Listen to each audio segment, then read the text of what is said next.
بسم اللہ الرحمن الرحیم۔ حضور صلی اللہ علیہ وآلہ وسلم، اگر ہم ان کی جو ذات گرامی ہے ان کو جاننا چاہتے ہیں تو ہمیں حضور صلی اللہ علیہ وآلہ وسلم کی ذات گرامی کو 3 ادوار میں تقسیم کرنا پڑے گا۔ لیکن یہ بھی ایک حقیقت ہے کہ جس کا آج تک کوئی بھی انکار نہیں کر سکتا کہ 1400 سال گزر چکے، بہت زیادہ ایسے لوگ آئے کہ جن کے پاس بہت زیادہ علم تھا، ان کو علم کا پہاڑ بھی کہا جا سکتا ہے، لیکن اس کے باوجود ان اہل علم میں سے کسی نے بھی آج تک یہ دعویٰ نہیں کیا کہ اس نے حضور صلی اللہ علیہ وآلہ وسلم کی ذات کی جو معرفت ہے اس کو حاصل کر لیا ہے۔ شیخ عبدالحق محدث دہلوی رحمۃ اللہ علیہ وہ مدارج النبوہ اس میں ارشاد فرماتے ہیں کہ حضور صلی اللہ علیہ وآلہ وسلم کے فضائل و کمالات غیر متناہی ہیں، تو جس ذات کے فضائل و کمالات غیر متناہی ہو تو ہماری متناہی در متناہی جو عقلیں ہیں وہ ان کی معرفت کیسے حاصل کر سکتی ہیں؟ تو اسی وجہ سے تاجدار کائنات صلی اللہ علیہ وآلہ وسلم نے حضرت ابو بکر صدیق رضی اللہ تعالیٰ عنہ سے فرمایا کہ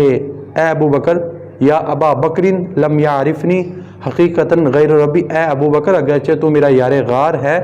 مجھ سے بہت زیادہ تجھے قربت حاصل ہے، تمام صحابہ اکرام میں سے تو سب سے زیادہ افضل ہے، لیکن میری حقیقت کو میرے رب کے سوا کوئی دوسرا شخص نہیں جان سکتا۔ تو حضور صلی اللہ علیہ وآلہ وسلم کی حقیقت کی معرفت یہ ہمارے بس کی بات نہیں ہے، لیکن علماء کرام نے اپنی اپنی کتب میں بہت زیادہ تقدوت کر کے حضور صلی اللہ علیہ وآلہ وسلم کی شان میں جو کچھ لکھا، آج اس کو جاننے کی کوشش کریں گے تو توجہ کے ساتھ آپ نے ساری گفتگو کو سننا ہے۔ تو حضور صلی اللہ علیہ وآلہ وسلم اگر آپ ان کو پہچاننا چاہتے ہیں، ان کو جاننا چاہتے ہیں، تو حضور کی ذات گرامی کو ہمیں 3 ادوار میں تقسیم کرنا پڑے گا۔ سب سے پہلا دور تخلیق محمدی کا، دوسرا دور ولادت محمدی کا، اور تیسرا دور بعثت محمدی کا صلی اللہ علیہ وآلہ وسلم۔ اگر تخلیق محمدی کو دیکھا جائے تو ہمارے سامنے یہ بات آتی ہے کہ اللہ تعالیٰ نے سب سے پہلے اس کائنات میں جس چیز کو تخلیق کیا وہ حضور صلی اللہ علیہ وآلہ وسلم کی ذات ہے۔ اب اس پر بہت زیادہ جو دلائل وہ موجود ہے، چند جو حوالہ جات میں ذکر کرتا ہوں۔ مصنف عبدالرزاق کی حدیث کی کتاب ہے، اس میں روایت ہے حضور صلی اللہ علیہ وسلم نے حضرت جابر سے فرمایا، اے جابر، سب سے پہلے اللہ پاک نے تیرے نبی کے نور کو پیدا کیا۔ تو اس کائنات میں جس چیز کی تخلیق سب سے اول ہوئی وہ حضور صلی اللہ علیہ وآلہ وسلم کی ذات گرامی ہے۔ ان کی اگر تخلیق محمدی کو دیکھا جائے تو تخلیق محمدی سب سے پہلے ہے، تمام چیزوں سے اول ہے۔ اب یہ والی جو روایت ہے مصنف عبدالرزاق کی، اس پہ جو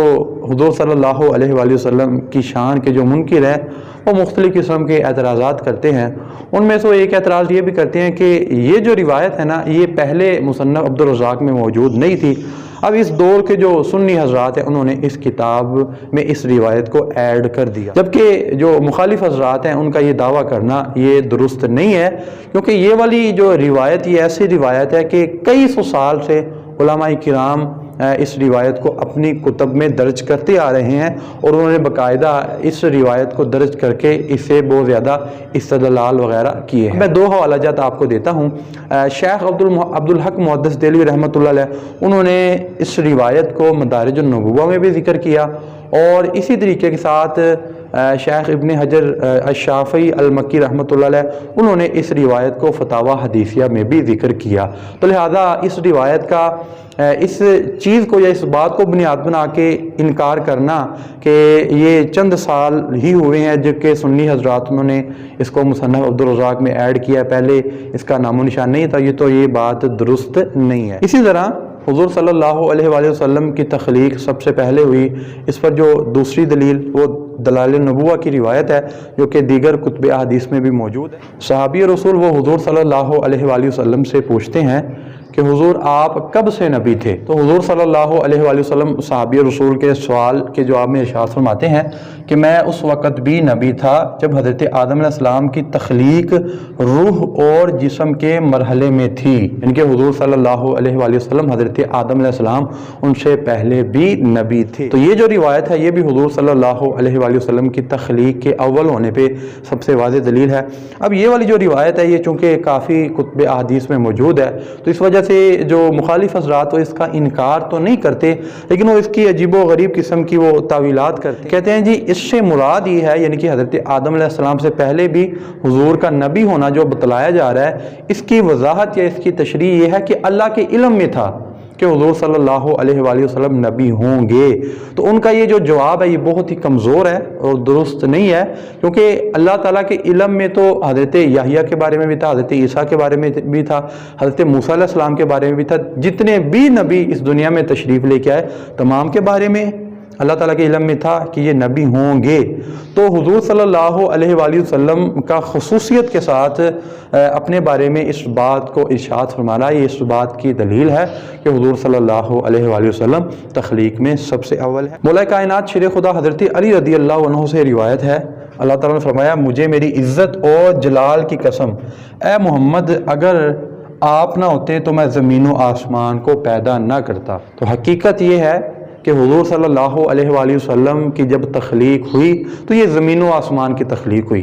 اگر حضور صلی اللہ علیہ وآلہ وسلم کی ذات گرامی کو تخلیق نہ کیا جاتا، نہ زمین ہوتی، نہ آسمان ہوتا، اور نہ ہی اللہ تعالیٰ اس کائنات کو، اس دنیا کو تخلیق کرتا۔ یہ والی جو سی روایت ہے اس سے ثابت ہو گیا۔ تو پہلی بات یہ ہم نے ثابت کر دی کہ سب سے پہلے اللہ تعالیٰ نے جس چیز کو تخلیق کیا وہ حضور صلی اللہ علیہ وآلہ وسلم کی ذات گرامی تھی۔ اب دوسری